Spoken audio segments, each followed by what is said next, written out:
Trading ideas की बात करते हैं, स्पेसिफिक ट्रेडिंग आइडियाज़ जो कपिल और संतोष हमें देंगे। संतोष, आप पहले अपना लेवल्स निफ्टी बैंक निफ्टी पर भी बता दें, उसके बाद ट्रेडिंग आइडियाज़ की बात करेंगे। Yes, first of all good morning everyone. Nifty bank Nifty की बात करें तो एक तेजी के बाद कंसोलिडेशन देखने को मिल रहा है, थोड़ी सी थकावट देखने को मिल रही है, बट मुझे लग रहा है कि एक अपटिक और देखने को मिल सकता है बिफोर मार्केट में कोई मेजर प्रॉफिट बुकिंग आती है। तो मेरे हिसाब से आज जो डिप मिल रहा है एसजीएक्स निफ्टी में खरीदारी के मौके के रूप में देखना चाहिए। 18,175 का स्टॉप लॉस रहेगा, ऊपर में 18,440 का मेरा टारगेट आ रहा है। वो जो पुराना इंटायर फॉल आया था उसका एग्जैक्ट 78.6% का रिट्रेसमेंट आ रहा है, तो 18,440 मेरा टारगेट रहेगा। बैंक निफ्टी की भी बात करें तो 43,500 के आसपास थोड़ा सा स्ट्रगल कर रहा है, वहाँ आते ही कॉल राइटर एक्टिव हो जाते हैं, लेकिन एक उम्मीद लग रही है कि शायद हम एक बार 44,000 के लेवल को टेस्ट कर सकते हैं। 43,300 का आसपास डिप मिलता है तो खरीदारी करें, नीचे 43,000 का स्टॉप लॉस लगाइए, ऊपर में 44,000 के टारगेट देखने को मिल सकते हैं।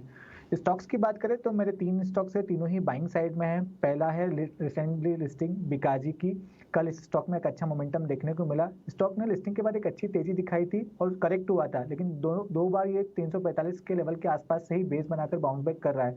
आज न्यूज़ भी आई है कि एमएससीआई ने इसको अपने स्मॉल कैप इंडेक्स में इंक्लूड किया है, तो हो सकता है इसका भी पॉजिटिव मोमेंटम देखने को मिले, तो यहाँ पर खरीदारी करना चाहिए। 405 रुपये का टारगेट रहेगा, 380 रुपये का स्टॉप लॉस रहेगा। दूसरा स्टॉक है टाटा मोटर, इसके आज नतीजे आने वाले। स्टॉक में हमने मंडे के दिन एक बड़ी तेजी देखी थी, बढ़िया ब्रेकआउट देखा था। पिछले 3 दिनों से स्टॉक पॉजिटिव बायस के साथ कंसोलिडेशन दिखा रहा है, तो एक क्लियर इंडिकेशन है कि फिर से शायद ये मोमेंटम पकड़ सकता है। यहाँ पर आपका टारगेट रहेगा 530 का, 500 रुपये का स्टॉप लॉस रहेगा। आखिरी स्टॉक है इंजीनियर्स इंडिया। पिछले 1 महीने से हमने पीएसयू स्टॉक्स में बड़ी तेजी देखी है। 2-3 दिन थोड़ा सा कंसोलिडेशन या पुल बैक देखने को मिला और फिर से यहाँ पर मोमेंटम बनते हुए दिखाई दे रहा है। इस स्टॉक की बात करें तो इसमें एक मल्टी ईयर ब्रेकआउट आया है और बहुत हेवी वॉल्यूम के साथ आया है इस मंथ में ही, तो ये मोमेंटम मुझे लगता है बड़ी तेजी का है। तो इमीडिएट टारगेट 106 का नजर आता है, 97.5 का स्टॉप लॉस रहेगा। कपिल, ओके, तो काफ़ी इंटरेस्टिंग है, पहले चलता नहीं था, अब ये रुकता नहीं है। 106 का टारगेट और 97 का एक स्टॉप लॉस है। कपिल, आपके सौदे कौन से हैं, आपके ट्रेडिंग कॉल्स? हम अभी मार्केट में देख रहे हैं कि मार्केट में सबसे ज्यादा ट्रैक्शन हमें small cap and mid caps में देखने मिल रहा है। तो वहां पे मैंने एक स्मॉल कैप और मिड कैप से और आईटी सेक्टर से मैंने एक स्टॉक का चुनाव किया हुआ है, जेंसार टेक्नोलॉजीज। नेस्डेक में हमें आज एक ब्रेकआउट देखने मिला हुआ है, पूरी यूएस मार्केट एक सेलिंग प्रेशर में रहा हुआ है और साइडवेज मूवमेंट में ही है, लेकिन नेस्डेक का हमें एक सस्टेन ब्रेकआउट देखने मिला हुआ है। और स्टॉक स्पेसिफिक बात करता हूँ जेंसार टेक्नोलॉजी की, काफी अरसे के बाद में एक बहुत ही अच्छा एक राउंडिंग बॉटम जो हम एक टेक्निकल एक अच्छा साइन मानते हैं और उसका इस स्टॉक में ब्रेकआउट आया हुआ है। तो जेंसार टेक्नोलॉजीज पे एक बाय का व्यू है, 309 के लेवल अभी चल रहे, तो वहां पे करंट मार्केट प्राइस पे बाय करना चाहिए। और स्टॉप लॉस इसके 298 के रहेंगे और ऊपर में टारगेट इसको 330 के रहेंगे।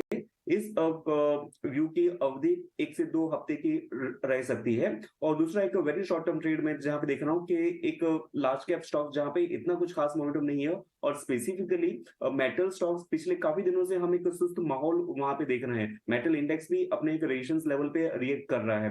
कल के दिन में हमने डब्ल्यू स्टील में एक नेगेटिव व्यू रहेगा, एक शॉर्ट का व्यू रहेगा। तो अभी कुछ 710 के इसके लेवल चल रहे हैं, 720 के उसके एक स्टॉप लॉस हो सकते हैं और नीचे में उसके टारगेट 690 के हो सकते हैं। और इसकी समय अवधि इंट्राडे टू 1 डे की समय अवधि रहेगी इसकी।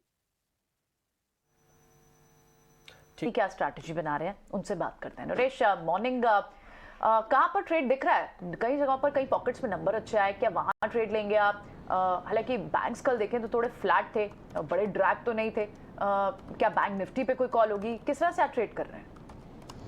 ओवरऑल इंडेक्स पे अभी भी ट्रेड नहीं है, क्योंकि अगर हम देखें तो थोड़ा सा पॉज आ रहा है। बैंक निफ्टी में बड़ा रेजिस्टेंस है 44,000 जो प्रीवियस हाई के पास है, और हम 43,500 44,000 पे एक रेजिस्टेंस मिलता रहेगा। तो bank Nifty no trade zone में, निफ्टी होल्ड में है, क्योंकि यहाँ पे भी एक थोड़ा बहुत पॉज होना चाहिए। बट ओवरऑल जब भी डिप है 18,000 18,050 वो बाइंग जोन होगा निफ्टी के लिए। स्टॉक स्पेसिफिक रहूंगा, सबसे पहले बाय रहेगा एक्सिस बैंक पर, जहां मेरा मानना यह है कि अब ये लीडरशिप स्टॉक बनेगा बैंकिंग स्पेस में, जैसे आईसीआईसीआई बैंक ने लीडरशिप ली थी इससे पहले वाले मूव में। स्टॉक ने 4 साल का ब्रेकआउट देने के बाद रीटेस्ट भी कर चुका है 800-820 मार्क को, और लास्ट 4 महीने से एक कंसोलिडेशन फेज था 820 to 900, वो क्रॉस होना चाहिए यहाँ पे। और ऑल टाइम हाई की तरफ जाना चाहिए स्टॉक। तो सबसे पहले टारगेट होगा 970 का शॉर्ट टर्म के लिए, स्टॉप लॉस होगा 875।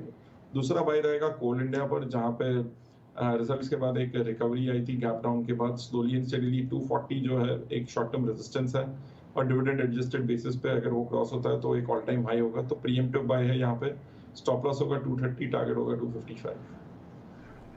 ठीक है, ऑल राइट। तो कोल इंडिया और आपने कहा एक्सिस बैंक एक बड़ी रैली को ड्राइव कर सकता है।